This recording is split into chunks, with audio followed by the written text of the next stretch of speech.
விசாரணை கைதி ஆகாஷ் மரணம் தொடர்பாக சிபிசிஐடி விசாரணை தொடங்கி இருக்கிறது. அது பற்றிய அண்மை செய்தியை பார்த்து வருகிறோம். கூடுதல் விவரங்களை செய்தியாளர் மகேஷ் வழங்க கேட்கலாம். மகேஷ், வணக்கம். முழு விவரம். மானாமதுரை காவல் நிலையத்தில் சிபிசிஐடி அதிகாரிகளும் சிசிடிவி காட்சிகளை பாதுகாக்க அமைக்கப்பட்ட அதிகாரிகளும் ஆய்வு செய்து வருகின்றனர். சிவகங்கை மாவட்டம் மானாமதுரையில் 2 தொழிலாளர்களை வெற்றிய வழக்கில் இளைஞர் ஆகாஷ் எலிசன், குணா ஆகிய இருவரை போலீசார் கைது செய்தனர். அப்போது தப்ப முயன்ற ஆகாஷ் எலிசன் தவறி விழுந்து காலில் எலும்பு முறிவு ஏற்பட்டு பின்னர் மதுரை ராஜாஜி அரசு மருத்துவமனையில் ஆகாஷ் எலிசன் மூச்சு திறந்தால் உயிரிழந்தார். இந்த நிலையில் ஆகாஷ் எலிசனை போலீசார் அடித்தே கொன்றார் என கூறி அவரது உறவினர்கள் மானாமதுரை 4 வழிச்சாலையில் 3வது நாளாக மறியலில் ஈடுபட்டு வருகின்றனர். இந்த நிலையில் இந்த வழக்கு சிபிசிஐடிக்கு மாற்றப்பட்டு சிபிசிஐடி ஆய்வாளர்கள் சரவணன், கீதா ஆகியோர் மானாமதுரை காவல் நிலையத்தில் விசாரணை நடத்தி வருகின்றனர்.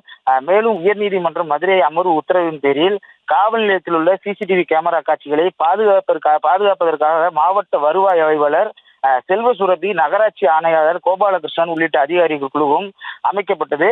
இக்குழு காவல் நிலையத்தில் ஆய்வு செய்து வருகிறது. மேலும் அதிகாரிகள் குழுவில் இடம்பெற்ற தேசிய தகவல் மைய அதிகாரிகள் சிசிடிவி காட்சிகளை ஆய்வு செய்து வருகின்றனர். அகிலா, விவரங்களுக்கு நன்றி மகேஸ்வரன்.